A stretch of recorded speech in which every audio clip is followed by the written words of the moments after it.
I'm Zach. On my channel, what I'd like to do is provide interesting or intense analysis videos about comic books, superheroes, Marvel, DC. That's what I like to do. Today is going to be one of the more intense days. The first time I read Doctor Strange and Doctor Doom, Triumph and Torment, my my mom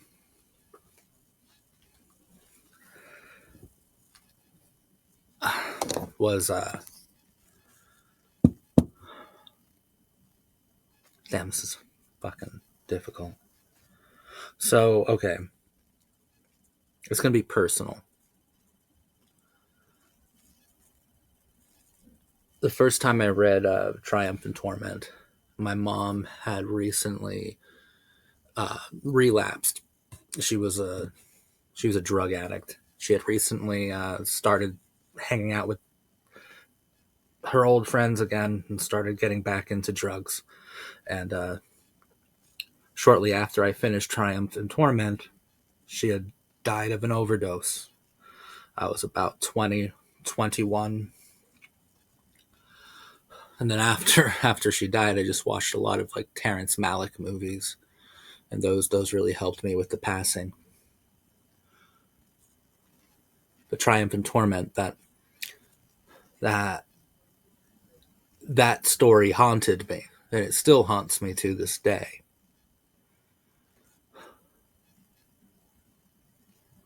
First of all, I need to say that Triumph and Torment is probably one of the most beautiful comic books you'll ever read in your life.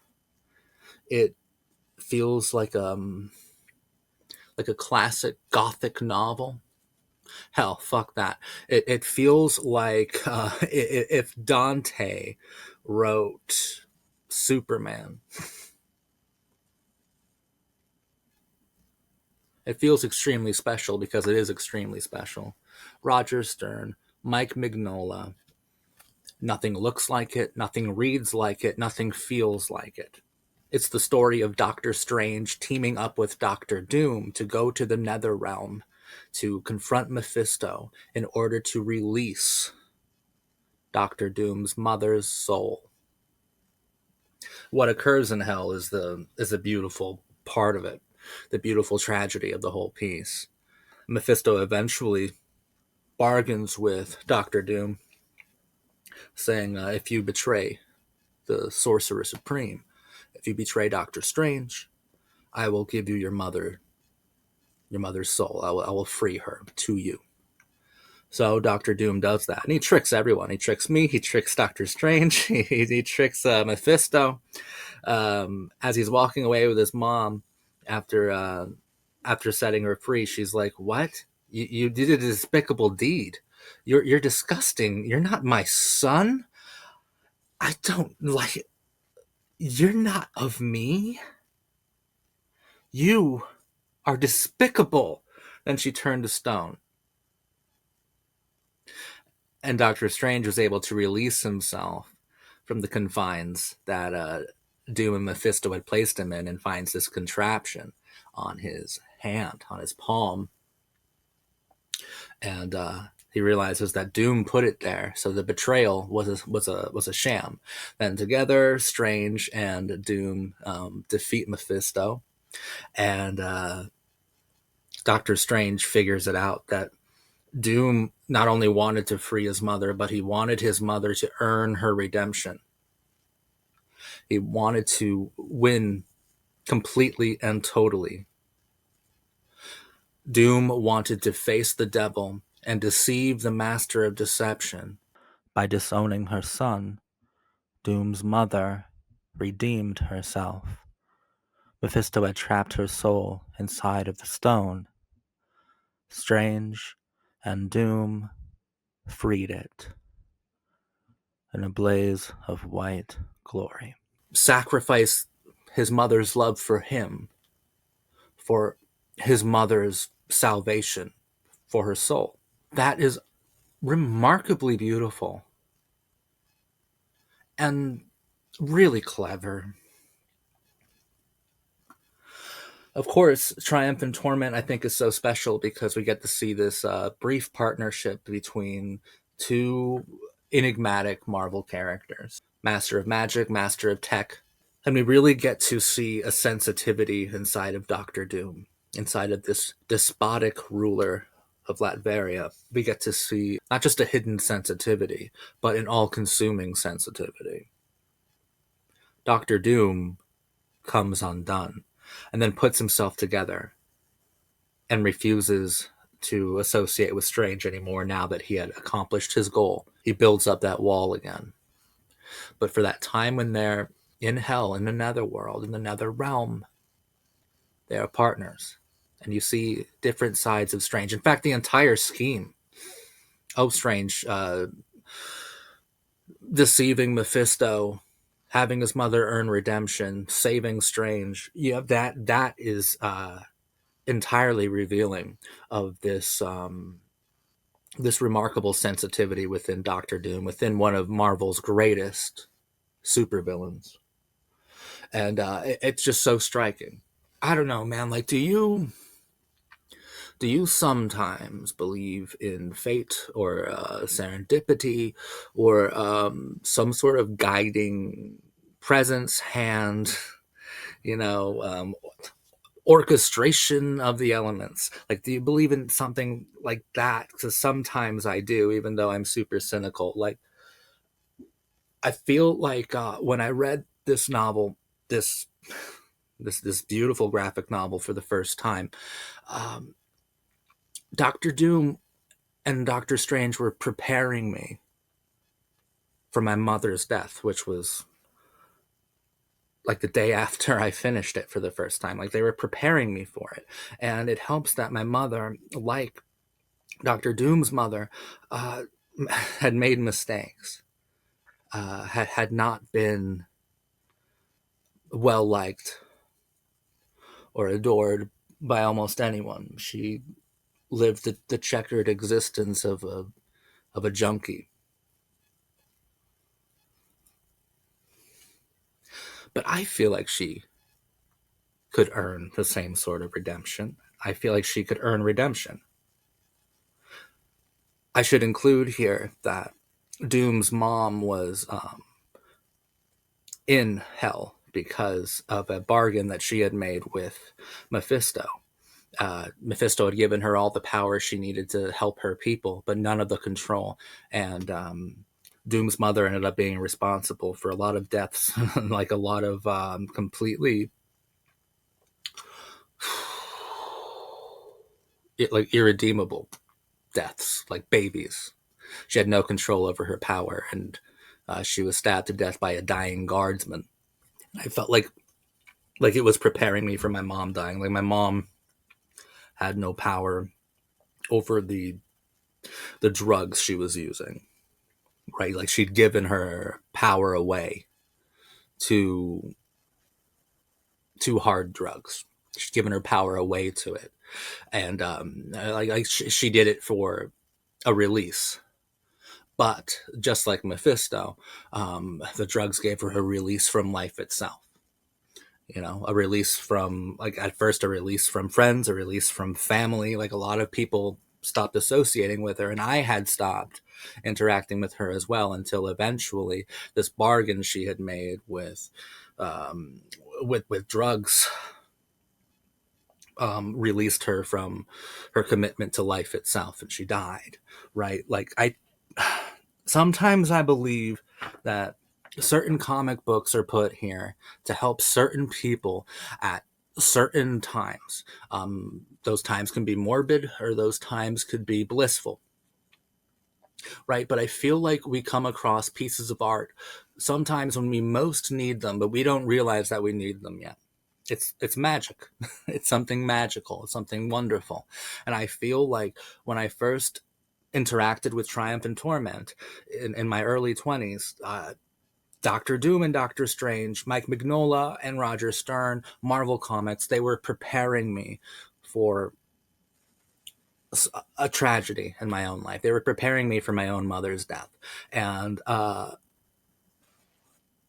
it was a haunting story because it spoke to me so clearly. Like afterwards, Doom's resolve spoke to me so clearly. Like I understood it entirely, not in ways that I could truly articulate, but that's fine. I understood it entirely, and it helps me to this day. It's haunting, sure, but it's a ghost that is helpful to my life,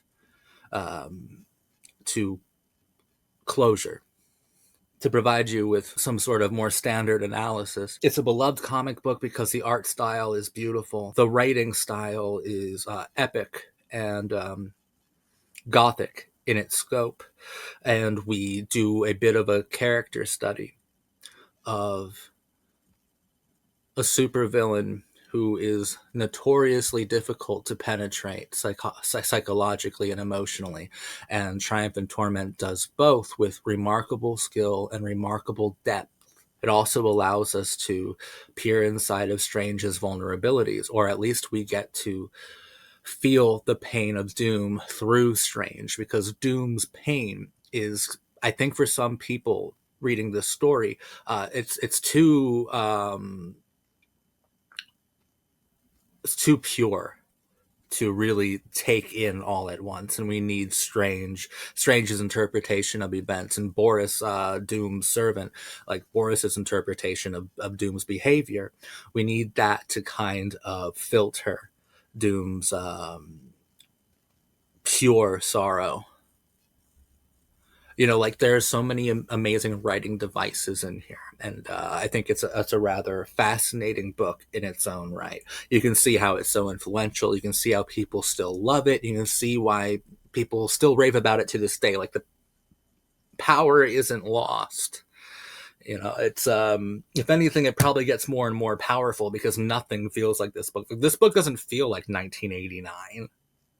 This book doesn't feel like any time period.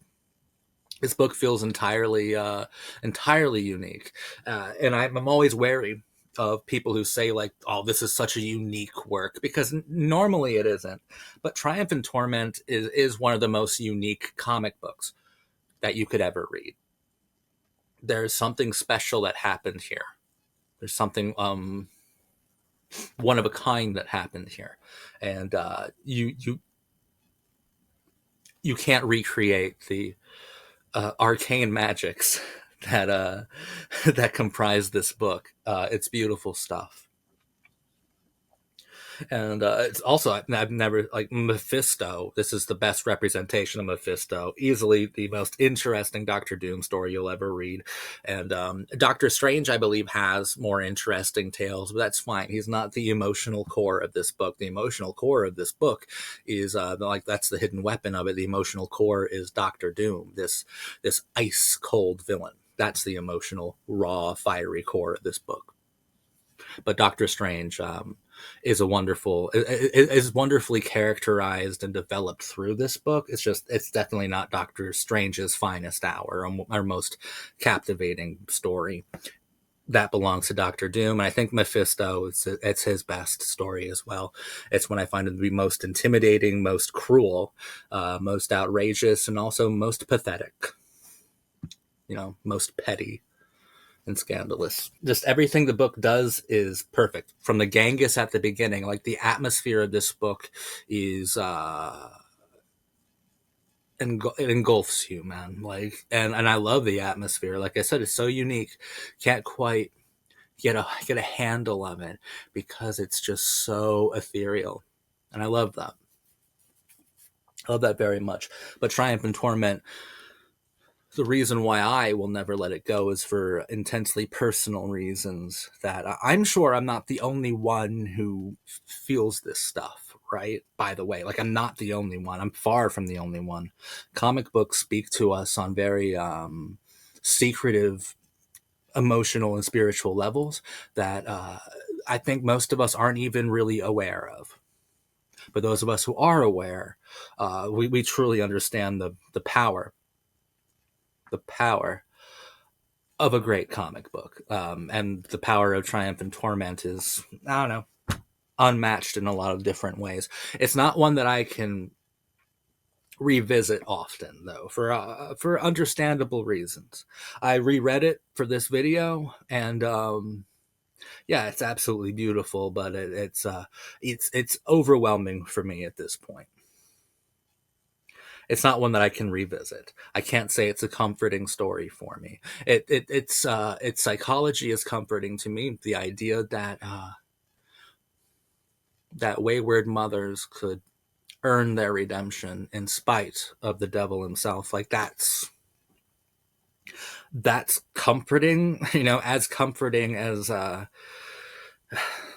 sort of morbid philosophy can be, but it's not something I can revisit.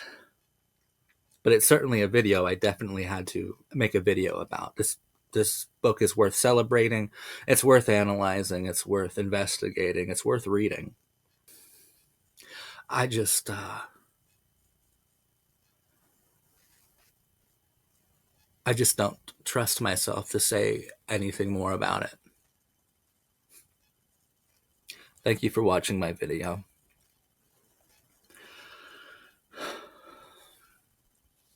I'll be back next week analyzing another superhero comic book. I hope you enjoyed this video. I hope you appreciated something about this video. And that's it for me.